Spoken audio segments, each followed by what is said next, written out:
Mesdames et messieurs, bonsoir, il est 22 h. Bienvenue dans ce bulletin d'information de la soirée. Voici les titres. Le premier train passager est arrivé donc hier soir à la gare centrale de Nagad en provenance d'Addis Abeba. Et la Corée du Nord a rétabli le téléphone rouge avec son voisin du Sud.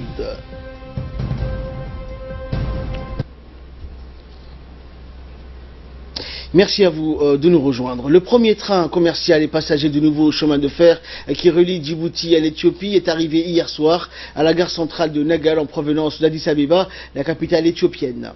À la gare de Nagad, la venue de ce premier train à but commercial et passager a été accueillie par le directeur de la société des chemins de fer, Mahmoud Roble Dabar, et ainsi que par les membres de la société chinoise de construction. De ce fait, les premiers voyageurs en partance de Djibouti sont attendus dans la matinée de vendredi pour se rendre à Deridawa. En effet, les opérations commerciales seront uniquement limitées jusqu'à Deridawa pour une durée d'une semaine. Cela étant dû à un manque de déploiement des services de la douane et de l'immigration. Désormais, les voyages vers Addis Abeba se reprendront mardi de la semaine prochaine. C'est ce qu'a annoncé le directeur de la société des chemins de fer, Mahmoud Roble Dabar. Le train qui reliera Djibouti à Addis Abeba est opérationnel et peut transporter jusqu'à 1000 passagers et 3500 tonnes de marchandises chaque jour dans les deux sens. Et le ministre de l'Équipement et des Transports, Mohamed Abdelkader Moussa Helem, a visité ce matin la gare centrale de Nagad, où est arrivé hier soir le premier train passager commercial en provenance d'Addis Abeba. Ce train peut transporter environ 1000 passagers selon les responsables du chemin de fer. Le ministre était accompagné de plusieurs officiels, notamment des responsables du chemin de fer de la société chinoise. Le ministre a profité donc de sa visite pour être le premier VIP à s'être enregistré pour le départ du premier train passager à destination de Deridawa qui aura lieu demain. Et dans une brève interview qu'il nous a accordée à l'issue de sa visite, le ministre de l'Équipement et des Transports a indiqué que le train, une fois opérationnel, permettra de raffermir les relations entre Djibouti et l'Éthiopie. Le trajet se fera dans les meilleures conditions pour les passagers qui pourront voyager dans un cadre agréable. On l'écoute. Je serai le premier voyager, le premier passager. J'ai pris mon billet pour Addis Abeba, je serai le week-end à Addis Abeba. Nous avons commencé le train passager commercial depuis hier. Comme vous savez, l'intégration économique entre les deux pays ce n'est pas la première fois, elle est là, elle est réelle. Le train va aujourd'hui réduire, n'est-ce pas, les distances entre les peuples et c'est une sécurité pour le déplacement de biens et de personnes. Vous pouvez passer la journée, le week-end à Addis Abeba, à Deridawa, à Hol avec un bon prix. Nous avons fait 50% de réduction pour le nouvel an 2018. Jusqu'à Deridawa à Addis Abeba, nous avons fait 50% pour les 10 premiers jours de janvier, Inch'Allah. Et après ça, nous allons revenir sur le prix initial. Et voilà donc le premier train qui reliera donc Djibouti à Addis Abeba donc est entré en vigueur et opérationnel depuis hier soir. Alors Fardous, la nouvelle ligne ferroviaire électrique n'est plus un rêve mais bien une réalité. Eh bien oui Ahmed, donc un siècle après l'inauguration de l'ancien chemin de fer reliant Djibouti à l'Éthiopie, renforce donc Djibouti grâce à ce nouveau train, renforce à nouveau sa position géostratégique sur le golfe d'Aden et voit ainsi se concrétiser son rêve de devenir la porte d'entrée de l'Afrique de l'Est, en particulier pour les importations asiatiques. Opérationnelle, la ligne Djibouti-Addis Abeba devrait donc absorber 3500 tonnes de marchandises en provenance du port de Djibouti, accélérer ainsi le flux de marchandises, activité vitale pour notre pays qui accueille plus de 90% des importations éthiopiennes. Mais l'ambition donc continentale de Djibouti ne s'arrête pas là. Un projet phare prévoit la mise en place à terme d'un réseau de près de 5000 km de rails divisés en 8 corridors reliant le Kenya, le Sud-Soudan, le Soudan et donc à Djibouti. Rappelons que ce nouveau chemin de fer intervient 23 ans après l'arrêt définitif du chemin de fer djibouto-éthiopien en raison de sa vestité. Après plus de 90 ans de service, cette nouvelle ligne ferroviaire se veut être l'une des étapes clés de l'intégration économique et commerciale entre les deux pays. En effet, le corridor ferroviaire compte une vingtaine de gares abritant des centres commerciaux et des magasins divers. Cette ligne ferroviaire, Ahmed, donc, est longue de 756 km, dont 670 se trouvant construits en Éthiopie. Les 82 km restants se trouvent donc à Djibouti. L'Éthiopie, dont l'économie est l'une des plus importantes, donc les plus performantes du continent africain, avec plus de 10% de croissance en 2016, est désormais reliée à Djibouti par voie ferrée. Fini donc les tracas pour les transporteurs djiboutiens et éthiopiens. Ils mettront désormais, Ahmed, moins de 10 heures pour relier Djibouti-Ville à Addis Abeba. Merci Fardous pour cette analyse. Et dans le reste de l'actualité, sous la présidence du député Chalmak Moussa Aré, la commission des finances, de l'économie générale et du plan s'est réunie ce jeudi afin d'examiner le projet de loi portant approbation du compte financier de l'Office national de l'eau et de l'assainissement de Djibouti, l'ONEAD, pour l'exercice 2015. Le gouvernement était représenté par le ministre de l'Agriculture, Mohamed Ahmed Awale, accompagné des hauts responsables de différents départements du ministère, du directeur général de l'ONEAD, Mohamed Fouad Abdou. En prenant la parole, le représentant de l'exécutif a fait les états financiers du projet comprenant le bilan, le compte des résultats, la balance générale ainsi que l'annexe regroupant la situation patrimoniale, l'état de créance et la situation de trésorerie à la clôture des comptes. L'ONEAD a réalisé en 2015 un résultat bénéficiaire net d'1,976 milliard de nos francs. Par conséquent, les états financiers de l'exercice 2015 dégagent un résultat net global en produit de 6,896 millions, en charge de 4,920 millions et net de l'exercice 1,976 millions. Par ailleurs, des travaux de modernisation et de rénovation des installations d'eau potable et d'assainissement, de même que le projet d'adduction transfrontalière destiné à accroître fortement la production d'eau potable afin de répondre à la demande croissante de la masse. Le barrage de l'Amitié sera bientôt opérationnel.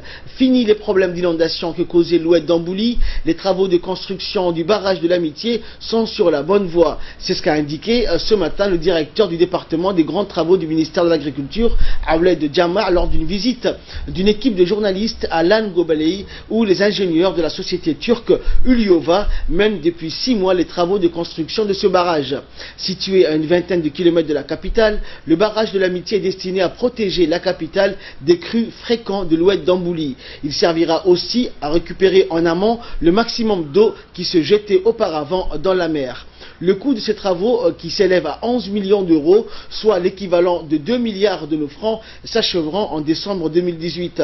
Long de 270 mètres et haut de 45 mètres, ce barrage dit de l'Amitié permettra non seulement de stocker quelques 14 millions de mètres cubes d'eau, mais également à éviter le cru de l'oued d'Ambouli qui avait inondé, rappelons-le, les différents quartiers de la capitale en 1994, puis en avril 2004, entraînant un nombre important de décès et de dégâts matériels. Il permettra en plus de promouvoir l'agriculture nationale, une source de revenus pour plusieurs ménages vulnérables de cette région. Rappelons que la construction de cet ouvrage hydraulique, qui s'inscrit dans le cadre de la coopération djibouto-turque, est le plus important don accordé par la Turquie à la République de Djibouti. Les ingénieurs turcs chargés de diriger donc les travaux de construction de ce chantier d'envergure prévoient déjà le recrutement dans les mois à venir de quelques 100 employés issus de la région d'Arta où cet édifice hydraulique est implanté, sachant enfin qu'actuellement 55 jeunes djiboutiens travaillent aux côtés de la société turque. Au lendemain de la cérémonie de prestation de serment au Conseil constitutionnel, les membres de la Commission électorale nationale indépendante ont élu ce jeudi M. Dini Mohamed Burhan à la présidence de la CENI qui supervisera les prochaines élections législatives prévues pour février prochain. La cérémonie s'est tenue donc au Palais du Peuple en présence du directeur des élections du ministère de l'Intérieur, Wahib Omar Ilmi, et d'autres représentants du ministère de l'Intérieur et de la décentralisation. Au cours de l'événement, donc, les membres de la commission ont voté à l'unanimité en faveur du seul candidat au poste de président en la personne de M. Dini Mohamed Burhan. Les vice-présidents de la commission électorale nationale indépendante dans les 5 régions de l'intérieur ont été élus comme suit. Pour la région Tadjoura, M. Aramis Kamsek. La région Dobok, Hamad Saïd. Pour Dikil, Hamdou Ali Mohamed. Pour Ali Sabi, Mohamed Abdillahi. Et pour la région d'Arta, Mohamed Miguel Brouhan. Merci encore et vous souhaitez bon retour à ceux qui vont retourner dans la région de l'intérieur et ceux qui vont rester ici. Mais avant tout, je voudrais faire la désignation de mon bureau. Hussein Mohamed Chardi, Fatouma Hamadou Ahmed, Mohamed Ahmed Soulé, Liban Abdul Karim Ahmed. Et nous voudrons clôturer comme nous sommes 5 dans ces bureaux et 4 seront mes collaborateurs pour faire les tournées et pour gérer ces élections. Également dans l'actualité, le secrétaire d'État à la jeunesse et au sport a reçu ce matin dans son cabinet l'ambassadeur de Cuba à Djibouti, Lazaro Poledo Mesa, porteur d'un message du ministre des Sports cubain. Dans ce message, le ministre des Sports de Cuba demande un rapport donc, de voyage à son homologue de Djibouti et pour la participation d'un grand événement Cubé del Porte qui aura lieu fin février au début mars 2018. Les deux hommes ont passé en revue les relations de coopération dans le domaine du sport qui se matérialisent actuellement avec la présence d'entraîneurs cubains en athlétisme, handball, basketball et volleyball, sans oublier bien sûr la nouvelle et jeune experte cubaine, coach sportif de fitness, un sport purement féminin. L'ambassadeur cubain a quant à lui remercié le gouvernement et le peuple djiboutien pour leur accueil chaleureux, ce parfait climat et pour l'intérêt particulier porté sur les affaires que les coopérants cubains résidant à Djibouti déploient dans le cadre de leur mission. Rappelons que cette année, le nombre de coopérants cubains à Djibouti est estimé à près de 190. Il s'agit notamment de médecins, d'ingénieurs agronomes et d'entraîneurs sportifs. Et sous l'égide du secrétariat d'État à la jeunesse et au sport se sont déroulés hier à l'école primaire d'Ambouli 1 les préparatifs du dialogue national entre le chef de l'État et la jeunesse. À cet effet, le comité d'organisation a rencontré donc les jeunes du quartier en vue de les préparer à cette rencontre inédite. Il est à noter que ce grand débat inédit entre la jeunesse et leur président se tiendra fin janvier. Les échanges interactifs entre ces jeunes et le comité d'organisation ont porté sur les questions pertinentes à soulever lors de cette rencontre et des jeunes se sont succédés pour prendre la parole. Ils n'ont pas manqué de mettre l'accent sur la nécessité de la mise en place d'une politique équitable favorisant l'intégration de la jeunesse djiboutienne dans le processus de développement socio-économique. Ils ont évoqué le besoin de voir plus de centres récréatifs et de loisirs se créer. Rappelant enfin que les nombreuses questions soulevées par les jeunes au cours de leurs interventions sont retenues par le comité d'organisation qui en fera un document de synthèse. Ce document contribuera à la formulation de futures recommandations. Et de là, nous passons à l'actualité régionale. Le chef de l'État du Somaliland, Moussa Bihi Abdi, a reçu hier le chargé d'affaires de Djibouti en Somaliland, Hussein Kawalié. Les discussions entre les deux hommes ont porté sur la promotion et le renforcement de la coopération bilatérale entre la Somaliland et la République de Djibouti, concernant notamment la situation sécuritaire dans la région de la Corne de l'Afrique. Cette rencontre intervient après la prise de fonction du nouveau président élu du Somaliland. Et en nouvelles du monde avec Hussein Aoulet. Bonsoir Hussein. Bonsoir. Alors Hussein, la tempête Eleanor fait 1 mort et 26 blessés en France. Cette tempête donc qui s'est abattue hier sur l'ouest de l'Hexagone avec des vents à 140 km/h, continue sa route avec des vents violents vers la Corse et les Alpes. Effectivement, donc la Bretagne, la Manche et le nord donc, et la région parisienne ont été balayés donc hier par la tempête baptisée Eleanor qui se dirige désormais vers le nord-ouest avec des rafales à 140 km/h. Un skieur est mort après la chute d'un arbre dans la station des Morillons en Haute-Savoie. Au plan national, au moins 26 personnes ont été blessées et parmi elles 4 se trouvent dans un état préoccupant selon donc le ministère de l'Intérieur. À Paris, la tour Eiffel a été fermée au public tandis que le trafic aérien a été temporairement suspendu aux aéroports de Bâle, Mulhouse et Strasbourg avant d'être rétabli.